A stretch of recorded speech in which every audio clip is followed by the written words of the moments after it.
नमस्कार, मी कीर्ती गायकवाड। स्वागत आहे आपलं आय न्यूज 28 मध्ये। चला तर मग जाणून घेऊयात महाराष्ट्रातल्या ताज्या घडामोडी। जागतिक आदिवासी दिनाचे औचित्य साधून वस्त्रदान। नाशिक जिल्ह्यामधील गरीब ग्रुप महाराष्ट्र राज्य फाउंडेशन यांच्यातर्फे सप्तशृंगी मातेच्या पायथ्याशी असलेले नांदुरी येथील वृद्ध आश्रम अनाथालय येथे एक छोटीशी भेट म्हणून वृद्ध असलेले मायबाप यांना आवश्यक असलेले वस्त्र दान केले। जागतिक आदिवासी दिनानिमित्त वृद्ध मायबाप सोबत जगामध्ये सर्वत्र साजरी करत असलेल्या आदिवासी जनतेचे आन बान शान असा हा उत्सव साजरा करण्यात आला।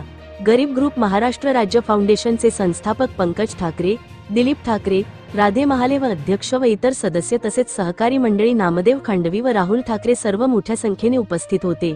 शेवटी जय आदिवासी जय जवाहर असा नारा देत सदैव आम्ही तुमच्या पाठीशी असू असे सांगून कार्यक्रमाची सांगता केली। इंडिया न्यूज 28 साठी नाशिक जिल्हा हेड लक्ष्मण चौरेची रिपोर्ट।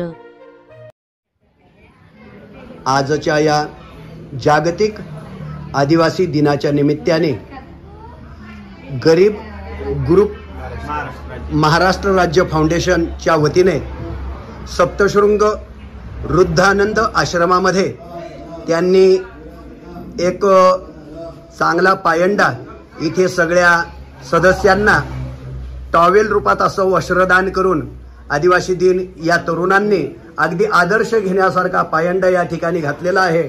आणि खूप अभिनंदन मित्रांनो तुमचं, आणि भविष्यातल्या वाटचाली अशाच उंच उंच तुमच्या भरारी घेऊत याच्यासाठी खूप शुभेच्छा। आणि भेट स्वीकारताना संचालिका सौ सरिता पगार मॅडम, आणि एकदा तुम्ही सगळे स्वतःच्यासाठी टाळ्या वाजवू शकता।